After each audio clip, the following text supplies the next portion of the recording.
Toronto, April 28, 2025.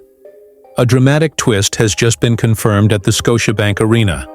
While Captain Auston Matthews is officially placed on injured reserve, Connor Dewar returns to the ice, completely transforming the landscape for the Maple Leafs at this critical point in the season.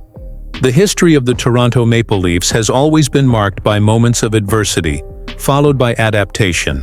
From the absences of Darryl Sittler in the 1970s to the challenges faced during the Sundin era, the team has learned that surviving without its star players is an essential part of the journey to success.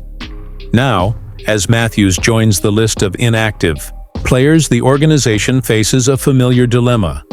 How do you stay competitive when your top scorer is out of action? If you're passionate about deep and exclusive NHL analysis, make sure to hit the subscribe button right now. Our community consists of true experts who discuss every strategic move of the franchises on a daily basis. Also, turn on the notification bell to be the first to receive behind-the-scenes news, like the one we're revealing today. Every like helps us expand this work to more Leafs fans. The official news was released this morning. The Toronto Maple Leafs activated Connor Dewar from injured reserve, recalling him after his conditioning stint with the Toronto Marlies. Simultaneously, in a move that worries fans, Auston Matthews was placed on injured reserve retroactively to November 3rd.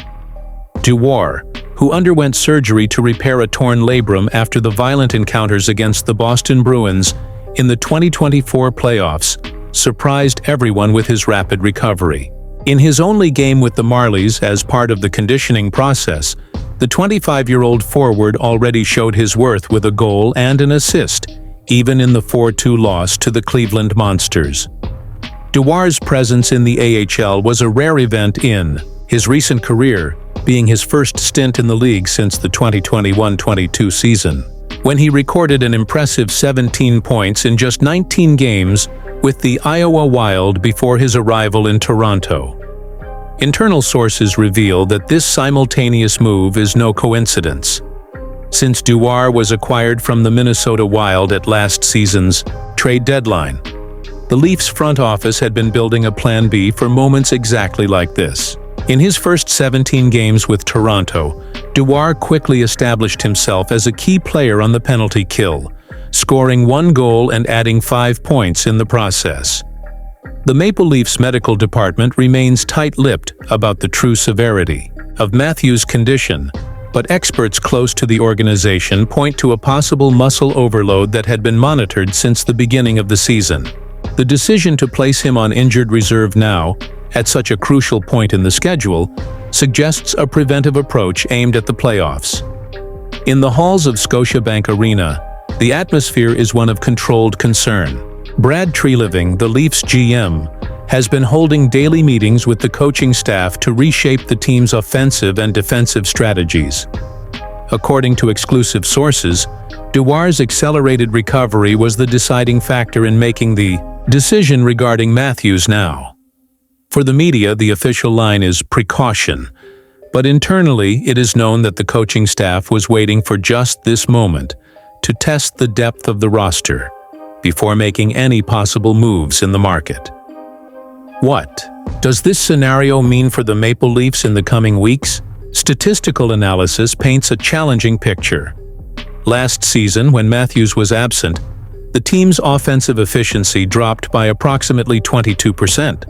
With their goals per game average plummeting from 3.6 to 2.8. However, Dewar's return brings a defensive component that may balance out this equation. During his brief stint in Toronto last season, the penalty kill numbers improved significantly, raising the defensive efficiency in critical moments. Sheldon Keefe now has 3 main tactical options.